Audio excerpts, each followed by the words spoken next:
Sweetheart Roland, from Grimm's Fairy Tales, by Jacob and Wilhelm Grimm. There was once upon a time a woman who was a real witch, and had 2 daughters, one ugly and wicked, and this one she loved, because she was her own daughter; and one beautiful and good, and this one she hated, because she was her step-daughter. The step-daughter once had a pretty apron, which the other fancied so much that she became envious, and told her mother that she must and would have that apron. "Be quiet, my child," said the old woman, "and you shall have it. Your step-sister has long deserved death. To-night, when she is asleep, I will come and cut her head off.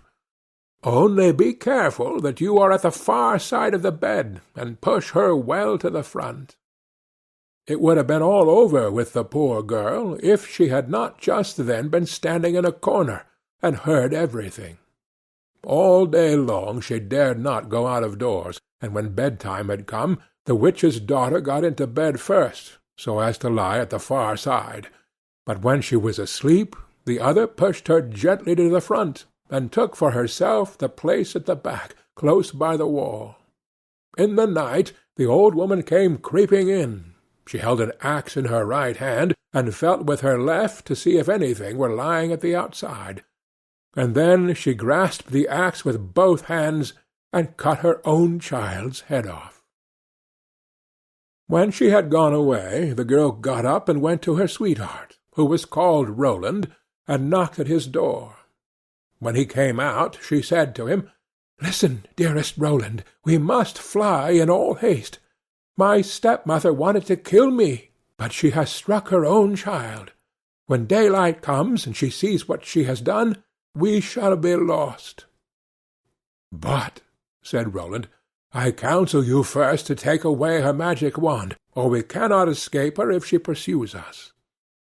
The maiden fetched the magic wand, and she took the dead girl's head and dropped 3 drops of blood on the ground, one in front of the bed, one in the kitchen, and one on the stairs.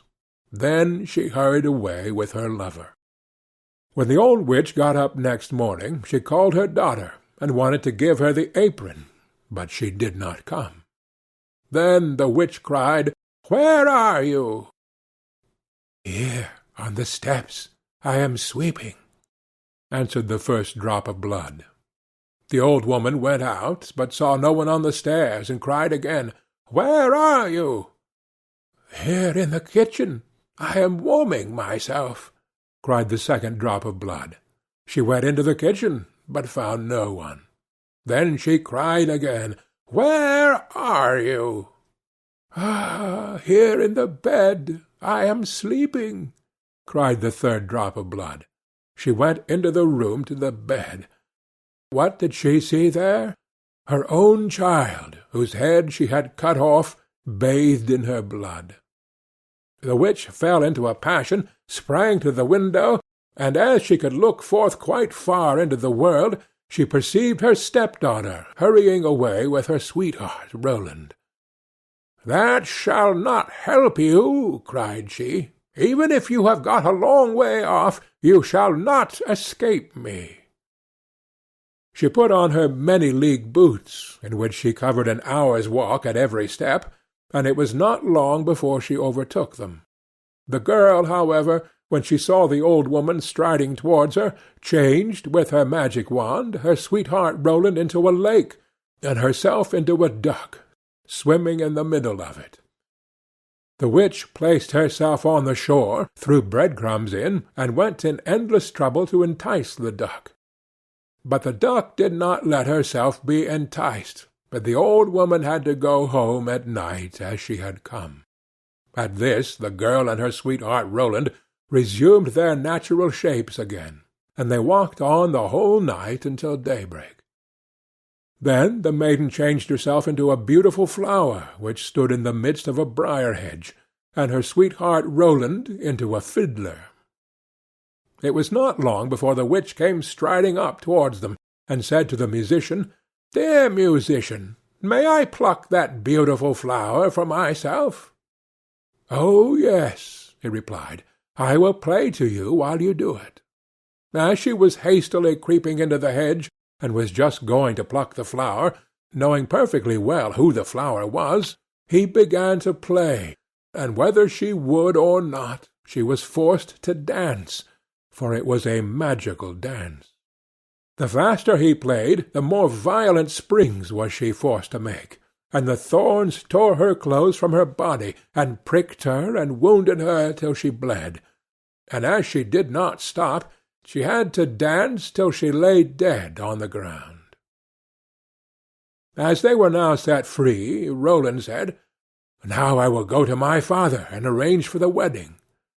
"Then, in the meantime, I will stay here and wait for you," said the girl, "and that no one may recognize me, I will change myself into a red stone landmark." Then Roland went away, and the girl stood like a red landmark in the field and waited for her beloved. But when Roland got home, he fell into the snares of another, who so fascinated him that he forgot the maiden.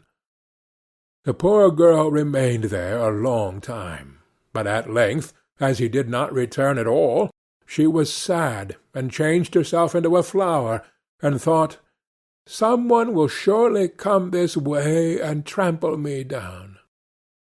It befell, however, that a shepherd kept his sheep in the field, and saw the flower, and as it was so pretty, plucked it, took it with him, and laid it away in his chest.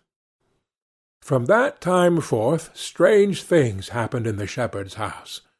When he arose in the morning, all the work was already done. The room was swept, the table and benches cleaned, the fire in the hearth was lighted, and the water was fetched. And at noon, when he came home, the table was laid, and a good dinner served. He could not conceive how this came to pass, for he never saw a human being in his house, and no one could have concealed himself in it. He was certainly pleased with this good attendance, but still at last he was so afraid that he went to a wise woman and asked for her advice. The wise woman said, "There is some enchantment behind it. Listen very early some morning if anything is moving in the room, and if you see anything, no matter what it is, throw a white cloth over it, and then the magic will be stopped."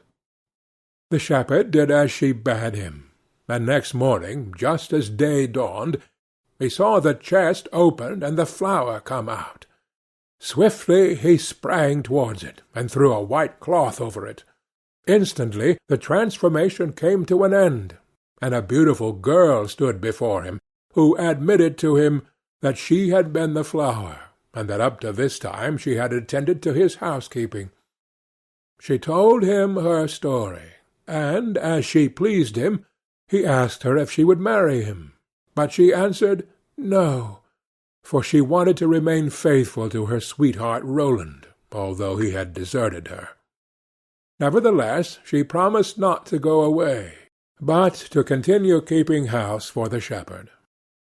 And now the time drew near when Roland's wedding was to be celebrated, and then, according to an old custom in the country, it was announced that all the girls were to be present at it, and sing in honour of the bridal pair.